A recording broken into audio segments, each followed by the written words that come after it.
Good evening, everyone. My name is James. I'm here to talk to you guys about alternative fuels and transportation. Is anyone else tired of lining pockets of big oil? Because I know I am.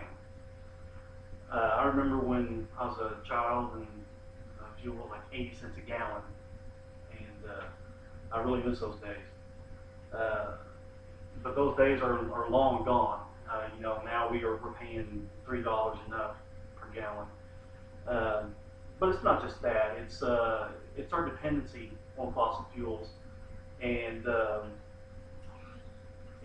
environment, the damage that it's doing to our environment and to our nation in world politics.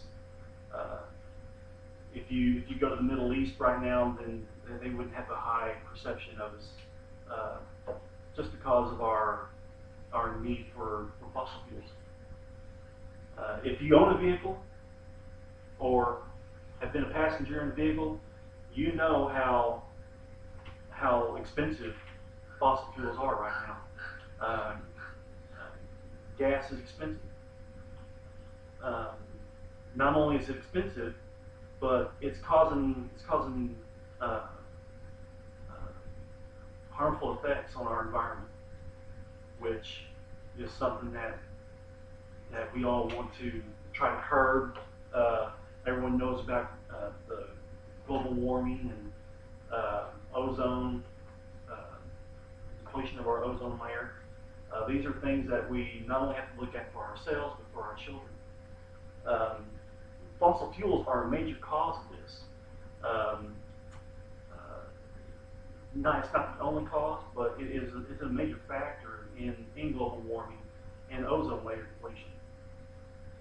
Um, Currently, I'm a manager at a regional LTL carrier, and one of the major emphasis we're putting is on alternative fuel vehicles, especially in our line haul operation. A line haul is uh, a station-to-station transportation of freight. Uh, we go all the way from Memphis to Southern California. So you can see how alternative fuels and finding an alternative fuel that is more economical and uh, better for our environment as a whole. You understand how important that would be. Um,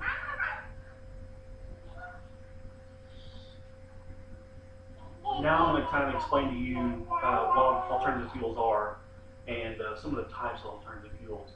Um, an alternative fuel is a fuel other than gasoline that's for powering a motor vehicle.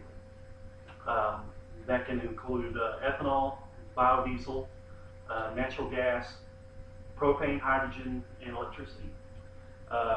Being in Oklahoma, it seems that a lot of initiative has been placed behind the compressed natural gas, or CNG.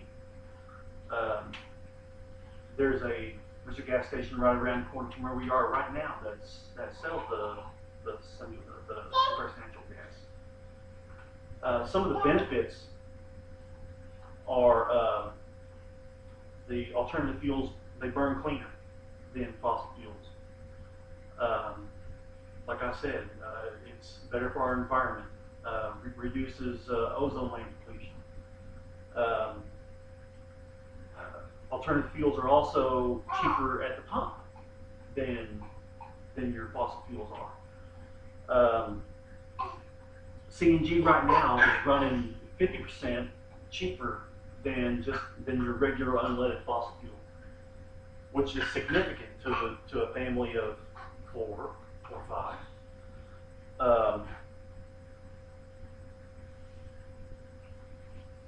Some of the drawbacks of fossil fuels are that there's not really enough data to say what the true cost of ownership of a vehicle is. You may save at the pump, but for example, an alternative vehicle, a hybrid battery, can cost upwards around $3,000. and that's a lot of money, especially if you have to replace it over the life of the vehicle. Refueling stations are far and few between. Like I said, in Oklahoma, the movement has been towards compressed natural gas, but maybe not so much outside of Oklahoma. Gas cans, there's really not a compressed natural gas can. So if you run out of fuel in a compressed natural gas vehicle,